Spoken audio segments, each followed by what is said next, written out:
ফিলিস্তিনের গাজায় যুদ্ধবিরতি চুক্তি লঙ্ঘন করে ইসরায়েলি হামলার প্রতিবাদ জানিয়ে বিক্ষোভ মিছিল ও সমাবেশ করেছেন ভৈরবের যুব ছাত্র সমাজ। আজ বৃহস্পতিবার বেলা 11:30টার দিকে ছাত্র ও যুব সমাজের আয়োজনে ভৈরব দুর্জয় মোড়ে ঘণ্টাব্যাপী এই বিক্ষোভ মিছিল ও প্রতিবাদ সমাবেশ পালন করে তারা। এ সময় প্রতিবাদ সভায় মাওলানা শাহরিয়ার, মোহাম্মদ ফাহিম, মোহাম্মদ জাহিদুল, মোহাম্মদ সিয়াম ও হাফিজ মোশাররফ বলেন, যুদ্ধবিরতি চুক্তি লঙ্ঘন করে ফিলিস্তিনের নারী ও শিশুদের উপর ইসরায়েল যে নির্মম নির্যাতন ও হত্যাযজ্ঞ চালাচ্ছে, এ হত্যাযজ্ঞ বন্ধ করার দাবি জানান।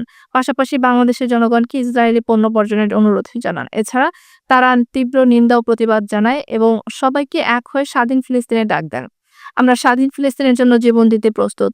আমরা সবাই এক হয়ে স্বাধীন ফিলিস্তিন প্রতিষ্ঠা করব। এছাড়া তারা বলেন, মুসলিম বিশ্বের বিভক্তির কারণে ইসরায়েলের মতো অপশক্তিগুলো মাথাচাড়া দিয়ে উঠেছে। তারা বারবার মুসলিম বিশ্বের উপর হামলা চালাচ্ছে ও হত্যাযজ্ঞ ঘটাচ্ছে। মুসলিম বিশ্বকে একতাবদ্ধ হয়ে ইসরায়েলের মতো এই ধরনের অপশক্তির বিরুদ্ধে লড়াই করার আহ্বান জানান বক্তারা।